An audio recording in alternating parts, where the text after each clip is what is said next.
ಭುವನೇಶ್ವರಿ ತಾಯಿಯ ಗೇಟು ಇದು ಮೇಲ್ಗಡೆ ಹೋದಾಗ ಅಲ್ಲಿ ಒಳಗಡೆ ದೇವಸ್ಥಾನವನ್ನು ನಾವು ನೋಡ್ಬೋದು.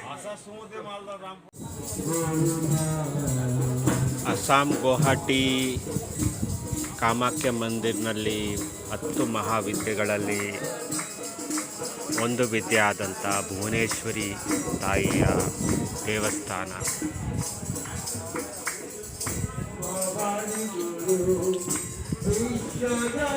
ಈ ಕಡೆ ಬ್ರಹ್ಮಪುತ್ರ ನದಿಯನ್ನು ನಾವು ನೋಡ್ಬೋದು. ಈ ಬ್ರಹ್ಮಪುತ್ರ ನದಿಯ ಮಧ್ಯದಲ್ಲಿ ಒಂದು ಟಾಪುನ ನಾವು ನೋಡಿದ್ರೆ, ಆ ಬ್ರಹ್ಮಪುತ್ರ ಮಧ್ಯದಲ್ಲಿ ಒಂದು ಟಾಪುವನ್ನು ನಾನು ಈಗ ಏನು ನೋಡ್ತಾ ಇದ್ದೀವಿ, ಇದು ಒಂದು ಉಮಾನಂದ ಟಾಪು ಅಂತ.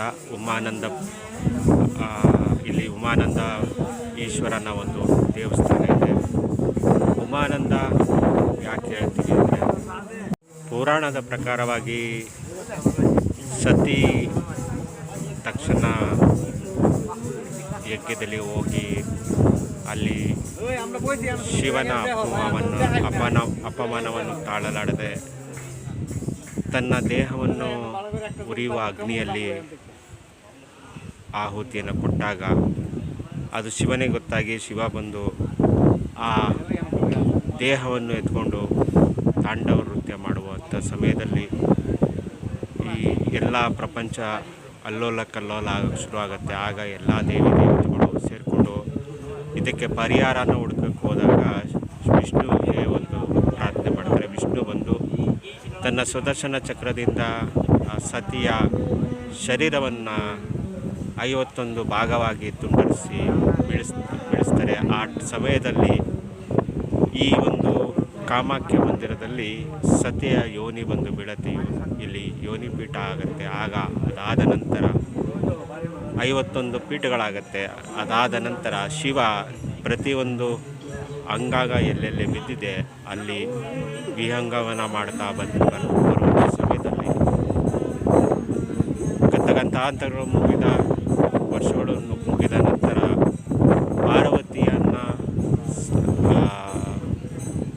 ಪಾರ್ವತಿಯ ತಪಸ್ಸಿನಿಂದ ಶಿವ ಮೆಚ್ಚಿ ಈ ಒಂದು ಸ್ಥಾನದಲ್ಲಿ ಮತ್ತೆ ಬಂದು ಈ ಒಂದು ನಾವೇನು ನೋಡ್ತಾ ಇದ್ದೀವಿ ಟಾಪು, ಇಲ್ಲಿ ಶಿವ ಮತ್ತು ಪಾರ್ವತಿ ಇಲ್ಲಿ ತಮ್ಮ ದಿನಚರಿಯನ್ನು, ಅಂದರೆ ಇಲ್ಲಿ ಕಾಲವನ್ನು ಕಳೀತಾರೆ ಅಂತ ಹೇಳ್ತಾರೆ.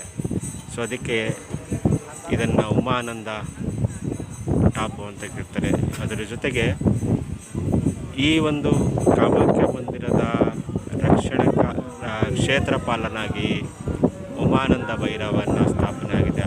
ಸೊ ಆ ಒಂದು ಉಮಾನಂದ ಭೈರವನ ಹೆಸರು ಕೂಡ ಭೈರವನ ಮಂದಿರನೋ ದೇವಸ್ಥಾನನೂ ಕೂಡ ಇವತ್ತು ಟಾಪುನಲ್ಲಿ ನಾವು ನೋಡ್ಬೋದು.